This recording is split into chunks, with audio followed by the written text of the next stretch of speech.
Hi hello my dear friends, welcome to my channel. இந்த வீடியோவில் நம்ம பார்க்க போகிற டாபிக் என்னென்னா, ஆக்ஷன் கிங் அர்ஜுன் அவர்களை வைத்து இயக்கிய டாப் 25 வெற்றி இயக்குநர்கள் தான். கண்டிப்பாக இந்த வீடியோ உங்கள் எல்லாத்துக்குமே பிடிக்கும். ஸோ இந்த பெரிய பெரிய இயக்குநர்கள்லாம் நம்ம ஆக்ஷன் கிங் அர்ஜுன் அவர்களை வைத்து இயக்கியிருக்காங்களா அப்படின்னு உங்கள் எல்லாத்துக்கும் ஒரு டவுட்டாகவே இருக்கும். ஸோ ரொம்ப சர்ப்ரைஸாகவும் இருக்கும். ஸோ அந்த அளவுக்கு பெரிய பெரிய இயக்குநர்கள் அவர்கள்லாம் அர்ஜுனை வைத்து இயக்கியிருக்காங்க. ஸோ அது எல்லாத்தையும் ஷார்ட் அண்ட் ஸ்வீட்டாக சொல்கிறேன். ஸோ வாங்க போகலாம். ஃபஸ்ட்டு 25வது பிளேஸில் நம்ம பார்க்க போகிற டேரக்டர் யாருன்னா லோகேஷ் கனகராஜ் அவர்கள். லோகேஷ் கனகராஜ் அவர்கள் நம்ம தளபதி விஜய் அவர்களை வைத்து லியோ திரைப்படத்தில் இயக்குறாரு. பட் அந்த திரைப்படத்தில் நிறைய ஒரு கேஸ்ட் அண்ட் க்ரூலாம் இருக்குது. அதில் நம்ம ஆக்ஷன் கிங் அர்ஜுன் அவர்கள் ஒரு இம்பார்ட்டன்ட் ஒரு ரோலில் விஜய்க்கு இணையான ஒரு ரோலில் நடிக்கிறாரு. கண்டிப்பாக இது ஃபேன்ஸ் எல்லாத்துக்கும் ஒரு ட்ரீட்டாகவே இருக்கும். பிகாஸ் விஜய் அர்ஜுன் 2 பேர் முதல் முறையாக இணைந்து நடிக்கிறாங்க. ஸோ கண்டிப்பாக இது அப்கமிங் இயரில் கண்டிப்பாக மாறும். ஏன்னா லியோ திரைப்படம் கண்டிப்பாக ஒரு வெற்றி பெற்ற ஒரு திரைப்படமாக வரும். அடுத்தபடி 24 பார்க்க போகிற இயக்குநர்கள் ஒரு 5-6 இயக்குநர்கள் சொல்கிறேன். ஸோ அதில் எந்த இயக்குனர் வைக்கலாம் அப்படின்னு நீங்கள் டிசைட் பண்ணி சொல்லுங்கள். ஃபஸ்ட்டு நம்ம பார்க்க போகிறது பாரதி ராஜா. பாரதி ராஜா அவர்கள் அர்ஜுன் அவர்களை வைத்து பொம்மலாட்டம் திரைப்படத்தை இயக்குனர். இந்த திரைப்படம் ஒரு கமர்ஷியலான ஒரு ஹிட்டு. அதுக்கு அடுத்தபடியாக நம்ம பார்க்க போகிற இயக்குனர் யாருன்னா மணிரத்னம் அவர்கள். மணிரத்னம் அவர்கள் நம்ம அர்ஜுனை அவர்களை வைத்து வில்லனாக நடிக்க வைத்த திரைப்படம் தான் கடல். பட் அந்த திரைப்படம் ஒரு ஃப்ளாப்பு. ஆனால் மணிரத்னம் ஒரு பிக்கெஸ்ட் டேரக்டர். அடுத்தபடி நம்ம பார்க்க போகிற டேரக்டர் யாருன்னா ஆர்கே செல்வமணி. ஆர்கே செல்வமணி அவர்கள் அடிமை சங்கிலின்னு ஒரு திரைப்படத்தை அர்ஜுன் அவர்களை வைத்து ஹீரோவாக இயக்குனர். அந்த திரைப்படம் ஒரு ஃப்ளாப்பு. ஆர்கே செல்வமணி ஒரு மிகப்பெரிய 90s ஒரு இயக்குனர். அடுத்தபடி நம்ம பார்க்க போகிற 24 இதே பிளேஸில் பார்க்க போது எஸ்ஏ சந்திரசேகர் அவர்களும் அர்ஜுனை வைத்து ஹீரோவாக ஒரு திரைப்படத்தை இயக்குனர். என் சபதம் அப்படின்னு ஒரு திரைப்படம். ஸோ அந்த திரைப்படமும் ஒரு ஃப்ளாப்பு. பட் எஸ்ஏசி ஒரு மிகப்பெரிய ஒரு இயக்குனர். அடுத்தபடியாக பார்க்க போகிற இயக்குனர் யாருன்னா மணிவண்ணன் அவர்கள் கல்யாண கச்சேரின்னு ஒரு திரைப்படத்தில் அர்ஜுன் அவர்கள் ஹீரோவாக இயக்குனர். அந்த திரைப்படம் ஒரு ஃப்ளாப்பு. பட் மணிவண்ணன் ஒரு பாப்புலர் ஒரு இயக்குனர்.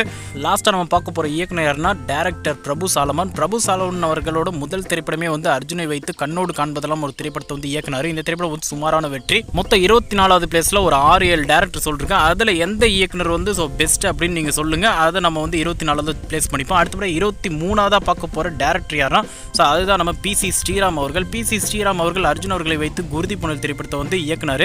ஸோ இந்த திரைப்படத்தில் கமல் அர்ஜுன் 2 பேருமே ஹீரோ. இந்த திரைப்படம் கமர்ஷியலான ஒரு சூப்பர் ஹிட் மூவி தான். அடுத்தபடி 22ஆவதாக பார்க்க போகிற இயக்குனர் யாருன்னா பேரரசு அவர்கள் அர்ஜுன் அவர்களை வைத்து திருவண்ணாமலைன்னு ஒரு திரைப்படத்தை இயக்குனர். இந்த படத்தில் இரட்டை வேடத்தில் அர்ஜுன் அவர்கள் நடித்திருப்பார். இந்த திரைப்படமும் ஒரு கமர்ஷியலான ஒரு சூப்பர் ஹிட் மூவி தான். ஸோ அதனால தான் 22வது பிளேஸ் பேரரசு. அடுத்தபடி 21வது பிளேஸில் பார்க்க போகிற இயக்குனர் யாருன்னா ஸோ நம்ம KS ரவிக்குமார் அவர்கள் தான் பாப்புலர் இயக்குனர். ஸோ எல்லாத்தையும் தெரியும். பட் நம்ம அர்ஜுனை வைத்து கொண்டாட்டம்னு ஒரு திரைப்படம் ஒரு சுமாரான வெற்றி தான் கொடுத்தாரு. ஸோ பட் நம்ம KS ரவிக்குமார் ஒரு பாப்புலர் இயக்குனர் தான் 21வது பிளேஸில் நான் கொடுத்துருக்கேன். அடுத்தபடி 20வது பார்க்க போகிற இயக்குனர் யாருன்னா ஆர்வி உதயகுமார் அவர்கள் அர்ஜுனை வைத்து சுபாஷ் அப்படின்னு ஒரு திரைப்படத்தை இயக்கியிருக்காரு. ஸோ இந்த திரைப்படம் ஒரு கமர்ஷியலான ஒரு சூப்பர் ஹிட் மூவி தான். ஸோ அதனால தான் ஆர்வி உதயகுமார் அவர்களை 20வது பிளேஸில் நான் கொடுத்துருக்கேன். அடுத்தபடி 19வது பிளேஸில் பார்க்க போகிற இயக்குனர் யாருன்னா டேரக்டர் சுரேஷ் கிருஷ்ணா அவர்கள் பாஷா படத்தோட இயக்குனர் தான். ஸோ இவங்க நம்ம அர்ஜுன் அவர்களை வைத்து ரோஜாவை கில்லாதே அப்படின்னு ஒரு திரைப்படத்தை இயக்கியிருக்காரு. இந்த திரைப்படம் ஒரு கமர்ஷியலான ஒரு ஹிட் மூவி தான்.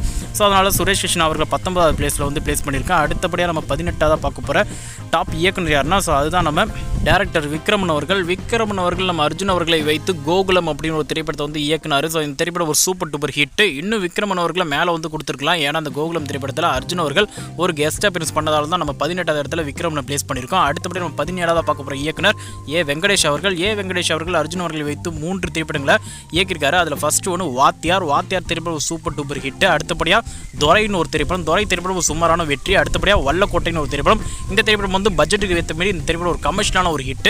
ஸோ அதனால தான் ஏ வெங்கடேஷ் அவர்கள் 17வது பிளேஸில் பிளேஸ் பண்ணியிருக்காங்க. அடுத்தபடி 16ஆவதாக பார்க்க போகிற இயக்குனர் யாருன்னா பி வாசு அவர்கள் அர்ஜுன் அவர்களை வைத்து சாது அப்படின்னு ஒரு திரைப்படத்தை இயக்கியிருக்காரு. ஸோ இந்த திரைப்படம் ஒரு சூப்பர் ஹிட் மூவியாக அமைஞ்சது. ஸோ அதனால தான் 16வது பிளேஸில் பி வாசு அவர்கள் பிளேஸ் பண்ணியிருக்கேன். அடுத்தபடி 15ஆவதாக பார்க்க போகிற இயக்குனர் யாருன்னா வசந்த் அவர்கள் நம்ம அர்ஜுன் அவர்களை வைத்து 2 திரைப்படங்கள் இயக்கியிருக்காரு. அதில் ஒன்று ரிதம் திரைப்படம் ஒரு கமர்ஷியலான ஒரு சூப்பர் ஹிட் மூவி. அதேமாரி 2013 3 பேர் 3 காதல்னு ஒரு திரைப்படத்தை இயக்கியிருக்காரு. ஸோ இந்த திரைப்படம் ஒரு சுமாரான வெற்றி. அடுத்தபடி 14ஆவதாக பார்க்க போகிற இயக்குனர் யாருன்னா எம் ராஜா அவர்கள் நம்ம அர்ஜுன் அவர்களை வைத்து ஒரு திரைப்படத்தை இயக்கியிருக்காரு. சில பேர்த்துக்குள்ள தெரியாது. பட் இந்த திரைப்படம் ஒரு தெலுங்கு படம். ஸோ இந்த திரைப்படம் தமிழ்லேயே ரிலீஸ் ஆயிருக்கு டப் பண்ணி. ஸோ அதனால தான் இதை எடுத்திருக்காங்க. அந்த திரைப்படம் பேர் ஹனுமான் ஜங்ஷன். இந்த திரைப்படம் மேக்ஸிமம் 175 டேஸ் தியேட்டர்ஸில் நல்லா ஓடி ஒரு பிளாக் பஸ்டர் மூவியாக அமைஞ்சது தெலுங்குல. இந்த திரைப்படம் அஃபிஷியலாக சிங்கக்கோட்டை அப்படின்னு 2011 வந்து ரிலீஸ் பண்ணாங்க. ஸோ அதனால தான் எம் ராஜா அவர்களை வந்து நான் பிளேஸ் பண்ணியிருக்கேன் 14வது இடத்துல. அடுத்தபடியே 13வது பார்க்க போகிற டாப் இயக்குனர் யாருன்னா சோலைராஜன் அவர்கள். சோலைராஜன் அவர்கள் மொத்தம் 3 திரைப்படங்களை அர்ஜுன் அவர்களை வைத்து இயக்கியிருக்காரு. அதில் ஒன்று மனைவி ஒரு மாணிக்கம். ஸோ அந்த திரைப்படம் ஒரு பாம்பு திரைப்படம். இந்த திரைப்படம் ஒரு சூப்பர் டூப்பர் ஹிட் மூவியாக வந்து அமைஞ்சது. அடுத்தபடியே நாகம் அப்படின்னு ஒரு திரைப்படம். இந்த படம் வந்து ஒரு சுமாரான வெற்றி. அடுத்தபடியே அவன் ஒரு திரைப்படத்தை வந்து இயக்கியிருக்காரு. இந்த திரைப்படம் ஒரு ஃப்ளாப்பு. ஸோ அதனால தான் மனைவி ஒரு மாணிக்கம் திரைப்படமும் வந்து போதும். அதனால தான் 13வது இடத்துல சோலைராஜன் அவர்கள் பிளேஸ் பண்ணியிருக்கேன். அடுத்தபடியே 12வது பிளேஸில் பார்க்க போகிற இயக்குனர் யாருன்னா செந்தில்நாதன். செந்தில்நாதன் அவர்கள் 4 திரைப்படங்கள் அர்ஜுன் அவர்களை வைத்து இயக்கியிருக்காரு. அதில் ஒன்று படித்த புள்ள. ஸோ 90s எண்டில் படித்த புள்ள திரைப்படம் அர்ஜுன் அவர்கள் ஒரு சூப்பர் டூப்பர் ஹிட் மூவியாக வந்து அமைஞ்சது. பாட்டாளி மகன் ஒரு திரைப்படத்தை வந்து இயக்கியிருக்காரு. இந்த படம் ஒரு சுமாரான வெற்றி. பெரிய எடுத்து பிள்ளைன்னு ஒரு திரைப்படம். இந்த படமும் வந்து ஒரு சுமாரான வெற்றி தான். பட்டிக்காட்டு தம்பின்னு ஒரு திரைப்படம். இந்த திரைப்படம் வந்து ஒரு சூப்பர் ஹிட் மூவியாக வந்து அமைஞ்சது. மொத்தம் 4 திரைப்படங்கள். ஸோ அதனால தான் 12வது பிளேஸில் செந்தில்நாதன் அவர்களை வந்து நான் பிளேஸ் பண்ணியிருக்கேன். அடுத்தபடியே 11வது பார்க்க போகிற டாப் இயக்குனர் யாருன்னா ஸோ அதுதான் மனோஜ்குமார். மனோஜ்குமார் அவர்கள் மொத்தம் 2 திரைப்படங்கள் அர்ஜுன் அவர்களை வைத்து இயக்கியிருக்காரு. அதில் ஒன்று வானவில் 2000 வருடம் தீபாவளி முன்னிட்டு இந்த திரைப்படம் ரிலீஸ் ஆச்சு. அதே போல் இந்த திரைப்படமும் சூப்பர் டூப்பர் ஹிட் மூவியாக வந்து அமைஞ்சது. 150 டேஸ் வரைக்கும் கம்ப்ளீட் பண்ணி. அடுத்தபடியே ஜெய் சூர்யான்னு ஒரு திரைப்படத்தை வந்து இயக்கியிருக்காரு. 2 இடங்கள் வந்து அர்ஜுன் அவர்கள் நடித்திருப்பாரு. ஸோ இந்த திரைப்படம் ஒரு ஃப்ளாப் மூவி. ஸோ அந்த வானவில் ஒரு திரைப்படமே வந்து போதான தான் 11வது பிளேஸில் மனோஜ்குமார் அவர்கள் வந்து பிளேஸ் பண்ணியிருக்கேன். அடுத்தபடியே 10வது பிளேஸில் பார்க்க போகிற டாப் டேரக்டர் யாருன்னா வெங்கட் பிரபு அவர்கள். அஜித் அவர்களை வைத்து மங்காத்தான ஒரு திரைப்படத்தை இயக்குனார். ஸோ இந்த திரைப்படத்தில் அஜித்துக்கு இணையான ஒரு கதாபாத்திரம் வந்து நம்ம அர்ஜுன் அவர்கள் வந்து கொடுத்திருந்தாரு. அந்த திரைப்படம் வந்து மேக்ஸிமம் ஒரு பிளாக் பஸ்டர் மூவியாக வந்து அமைச்சதால் தான் 10வது பிளேஸில் வெங்கட் பிரபு அவர்கள் பிளேஸ் பண்ணியிருக்கேன். ஸோ சோலோ ஹீரோவாக அர்ஜுன் அவர்கள் நடிச்சிருந்தால் கண்டிப்பாக ஹீரோ வந்து டாப் 3ல் வந்து கொடுத்துருப்பாங்க. ஏன்னா மங்காத்தா ஒரு பிக்கஸ்ட் பிளாக் பஸ்டர். அடுத்தபடியே 9வது பிளேஸில் பார்க்க போகிற டாப் இயக்குனர் யாருன்னா PS மித்ரன் அவர்கள். PS மித்ரன் அவர்கள் நம்ம அர்ஜுன் அவர்களை வைத்து 2 திரைப்படங்கள் இயக்கியிருக்காரு. அதில் ஒன்று இரும்பு திரை. விஷால் அவர்களோட வில்லனாக ஸோ ஒரு இணைக்கு இணையான ஒரு கதாபாத்திரம் வந்து கொடுத்துருப்பாரு. இந்த திரைப்படம் வந்து ஒரு பிளாக் பஸ்டர் மூவியாக வந்து அமைஞ்சது. அடுத்தபடியாக SK அவர்கள் சிவகார்த்திகேயன் நடித்த ஹீரோ திரைப்படத்திலையும் சிவகார்த்திகேயன் இணையான ஒரு ஹீரோவை வந்து நம்ம அர்ஜுன் அவர்களுக்கு வந்து ஒரு கேரக்டர் கொடுத்துருப்பாங்க. ஸோ இந்த திரைப்படம் ஒரு ஆவரேஜான வெற்றி. ஸோ இரும்பு திரைன்னு ஒரு திரைப்படத்தாலாம் நம்ம PS மித்ரன் அவர்களை 9வது பிளேஸில் வந்து கொடுத்துருக்கோம். அடுத்தபடி 8வது பார்க்க போகிற டாப் டேரக்டர் யாருன்னா சுராஜ் அவர்கள். சுராஜ் அவர்கள் நம்ம அர்ஜுன் அவர்களை வைத்து மருதமலன் ஒரு திரைப்படத்தை வந்து இயக்குனார். ஸோ அந்த மருதமலைன்னு ஒரு திரைப்படம் தான் அர்ஜுன் அவர்கள் சோலோவாக ஒரு ஹீரோவை நடித்து ஒரு பிளாக் பஸ்டர் மூவியாக வந்து அமைஞ்சது 2007 இடத்துல. ஸோ இந்த படம் கிட்டத்தட்ட 100 டேஸ்க்கு மேலே ஓடி வசூல் ரீதியாகவும் இந்த திரைப்படம் பட்ஜெட்டுக்கு ஏற்ற மாரி ஒரு ப்ராஃபிட் வெஞ்சராக வந்து அமைஞ்சது. ஸோ சுராஜ் அவர்கள் அதனால தான் நம்ம பிளேஸ் பண்ணியிருக்கோம் 8வது பிளேஸில். அடுத்தபடி 7வது பிளேஸில் பார்க்க போகிற டாப் டேரக்டர் யாருன்னா கண்ணன் அவர்கள். கண்ணன் அவர்கள் நம்ம அர்ஜுன் அவர்களை வைத்து யார் அப்படின்னு ஒரு திரைப்படத்தை வந்து இயக்கியிருக்காரு. இந்த திரைப்படம் தான் அர்ஜுன் அவர்களோட முதல் ஒரு பிளாக் பஸ்டர் மூவி அப்படின்னு சொல்லலாம் 1985ல். ஸோ அதனால தான் நம்ம கண்ணன் அவர்கள் வந்து 7வது பிளேஸில் வந்து பிளேஸ் பண்ணியிருக்கோம். அடுத்தபடி 6வது பார்க்க போகிற இயக்குனர் யாருன்னா டேரக்டர் சுந்தர்சி அவர்கள். சுந்தர்சி அவர்கள் அர்ஜுன் அவர்களை வைத்து 2 திரைப்படங்கள் வந்து இயக்கியிருக்காரு. அதில் ஒன்று கிரி திரைப்படம். ஸோ இந்த கிரி திரைப்படம் 2004ல் ஒரு சூப்பர் டூப்பர் ஹிட் மூவியாக வந்து அமைஞ்சது. அதே போல் சின்ன அப்படின்னு ஒரு திரைப்படத்தை வந்து இயக்கியிருக்காரு. ஸோ இந்த திரைப்படம் வந்து ஒரு ஃபெயிலியர் அப்படின்னு சொல்லலாம். ஸோ அந்த திரைப்படம் வந்து அர்ஜுன் அவர்களுக்கு ஒரு தோல்வி தான் கொடுத்துச்சு. பட் இந்த கிரின்னு ஒரு திரைப்படத்தால் தான் நம்ம சுந்தர்சி அவர்கள் வந்து 6வது பிளேஸில் பிளேஸ் பண்ணியிருக்கோம். அடுத்தபடி 5வது பிளேஸில் நம்ம பார்க்க போகிற டாப் டேரக்டர் யாருன்னா செல்வா. ஸோ யார் இந்த செல்வா அப்படின்னு சில பேர்த்துக்குலாம் வந்து டவுட்டாக இருக்கும். ஸோ 1995ல் கர்ணா அப்படின்னு ஒரு திரைப்படத்தை வந்து இயக்கியிருக்காரு. ஸோ அந்த கர்ணா திரைப்படம் கிட்டத்தட்ட ஜெய்ஹிந்த் ஜென்டில்மேனுக்கு ஈக்குவலாக வந்து திரைப்படம் வந்து ஓடிச்சு. கிட்டத்தட்ட 150 டேஸ்க்கு மேலே ஓடி ஒரு பிளாக் பஸ்டர் மூவியாக வந்து அமைஞ்சது கர்ணா திரைப்படம். ஸோ இந்த திரைப்படத்தில் அர்ஜுன் அவர்கள் இரட்டை வேடத்தில் வந்து நடிச்சிருப்பாங்க. அடுத்தபடியாக வந்து ஆணை அப்படின்னு ஒரு திரைப்படத்தை வந்து இயக்கியிருக்காரு. ஸோ இந்த திரைப்படம் வந்து ஒரு சுமாரான வெற்றி தான், அபவ் ஆவரேஜ் ஹிட். அடுத்தபடியாக வந்து மணிகண்டா அப்படின்னு ஒரு திரைப்படத்தை வந்து இயக்கியிருக்காரு. ஸோ இந்த திரைப்படம் வந்து ஒரு ஆவரேஜ் சுமாரான வெற்றி தான் கொண்டுச்சு. மொத்தம் 3 திரைப்படங்கள். ஸோ அந்த கர்ணான்னு ஒரு திரைப்படத்தால் தான் நம்ம செல்வா அவர்கள் வந்து 5வது பிளேஸில் பிளேஸ் பண்ணியிருக்கோம். அடுத்தபடி 4வது பிளேஸில் பார்க்க போகிற இயக்குனர் யாருன்னா ராமநாராயணன் அவர்கள். ராமநாராயணன் அவர்கள் ஆக்ஷன் கிங் அர்ஜுன் அவர்களை வைத்து 6 திரைப்படங்கள் வந்து இயக்கியிருக்காரு. அதாவது அர்ஜுன் அவர்களை தமிழில் அறிமுகப்படுத்தின இயக்குனர் அப்படின்னா ஸோ இவருக்கு தான் சேரும். நன்றி படம் மூலயமா இந்த நன்றி திரைப்படம் வந்து ஒரு கமர்ஷியலான ஒரு ஹிட்டு.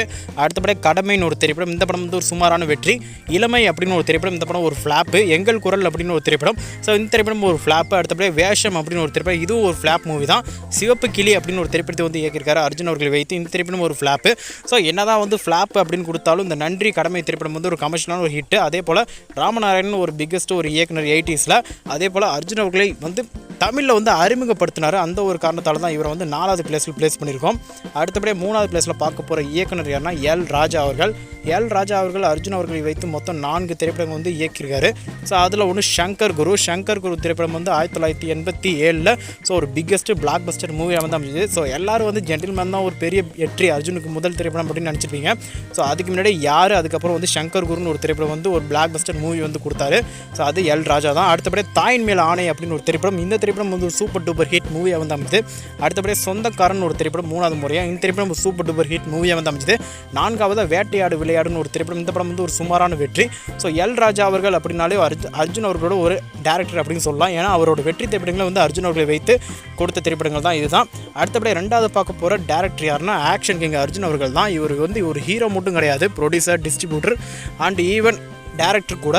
ஸோ டேரக்டராக நம்ம அர்ஜுன் அவர்கள் மொத்தம் அவரே வந்து இயக்குன ஒரு திரைப்படங்கள் அப்படின்னு பார்த்தா கிட்டத்தட்ட 10 படத்துக்கு மேலே. ஸோ அதில் வந்து ஃபஸ்ட்டு திரைப்படம் சேவகன் திரைப்படம் வந்து 1992 ரிலீஸ் ஆச்சு. முதல் திரைப்படம் அர்ஜுன் அவர்கள் இயக்கி தயாரித்த திரைப்படம் தான் சேவகன். இதுக்கு முன்னாடி பல படங்கள் வந்து ஃப்ளாப் கொடுத்ததால் தான் இவரே வந்து தயாரித்து இயக்கின படம். இந்த படம் வந்து கிட்டத்தட்ட 150 டேஸ் வரைக்கும் கம்ப்ளீட் பண்ணி சூப்பர் டூப்பர் ஹிட் மூவி, ஒரு பிளாக் பஸ்டர்னே சொல்லலாம். அந்தளவுக்கு வந்து ஒரு வெற்றி கொண்ட திரைப்படம் தான். இதுக்கப்புறம் தான் அர்ஜுன் அவர்களுக்கு பல படங்கள் வந்து வாய்ப்பு வந்துச்சு சேவகனுக்கு அப்புறமா.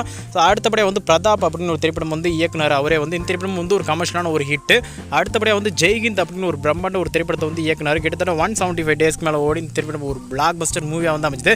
அடுத்தபடியாக தாயின் மேல் ஆணை அப்படின்னு ஒரு திரைப்படம், தாயின் மணிக்குடி அப்படின்னு ஒரு திரைப்படம். இந்த படம் வந்து ஒரு ஆவரேஜ் மூவியாக வந்து அமைச்சது. அடுத்தபடியாக மல்டி ஸ்டாரர் சப்ஜெக்ட் மூவி அப்படின்னு சொல்லலாம். சுயவரம் திரைப்படத்தில் ஒன் ஆஃப் தி ஒரு இயக்குனராக வந்து இவர் வந்து பணியாற்றினார். இந்த திரைப்படம் வந்து கமர்ஷியலான ஒரு ஹிட்டு. அடுத்தபடியாக வேதம் அப்படின்னு ஒரு திரைப்படம் வந்து இயக்குனார். இந்த திரைப்படம் ஒரு கமர்ஷியலான ஒரு ஹிட்டு. ஏழுமலை அப்படின்னு ஒரு திரைப்படம் வந்து இயக்குனார். இவரே இயக்கி நடித்த திரைப்படம் தான். இந்த படம் ஒரு பிளாக் பஸ்டர் மூவி. அடுத்தபடியாக வந்து பரசுராம் அப்படின்னு ஒரு திரைப்படம். இந்த படம் நம்ம அர்ஜுன் அவர்களுக்கு ஒரு தோல்வியை தான் கொடுத்துச்சு. அடுத்தபடியாக வந்து மதராசி அப்படின்னு ஒரு திரைப்படம். மதராசி திரைப்படம் ஒரு சுமாரான வெற்றி. 2006 லாஸ்ட்டாக ஜெய்ஹிந்த் 2 அப்படின்னு ஒரு திரைப்படத்தை வந்து இயக்கி நடித்தார். இந்த திரைப்படம் வந்து ஒரு ஃப்ளாப்பு, தமிழில் ஃப்ளாப்பு, பட் கன்னடாவில் இந்த திரைப்படம் வந்து ஒரு பிளாக் பஸ்டர் மூவி. லாஸ்ட்டாக சொல்லி விடவா அப்படின்னு ஒரு திரைப்படத்தையும் வந்து இயக்குனார். இந்த படத்தில் வந்து அவரோட பொண்ணான ஐஸ்வர்யா அர்ஜுன் அவர்களை ஹீரோயினாக வந்து நடிக்க வச்சார். அதே போல் இந்த படத்தில் ஒரு கெஸ்ட் அப்பியரன்ஸ் வந்து பண்ணிருப்பார். இந்த படமும் ஒரு ஃப்ளாப்பு, பட் கன்னடாவில் இந்த படம் ஒரு சூப்பர் ஹிட்டு. ஸோ மொத்தம் 10 படத்துக்கு மேலே வந்து இவரே வந்து இயக்கி நடித்த திரைப்படங்கள். ஸோ கண்டிப்பாக அர்ஜுன் அவர்களோட நடிகர் அப்படின்ற ஒரு வெற்றிக்கு இயக்குனர் அர்ஜுன் வந்து ஒரு முக்கியமான ஒரு காரணம். ஸோ அதனால தான் 2வது பிளேஸில் வந்து நான் வந்து அர்ஜுன் அவர்களை வந்து வச்சுருக்கேன்.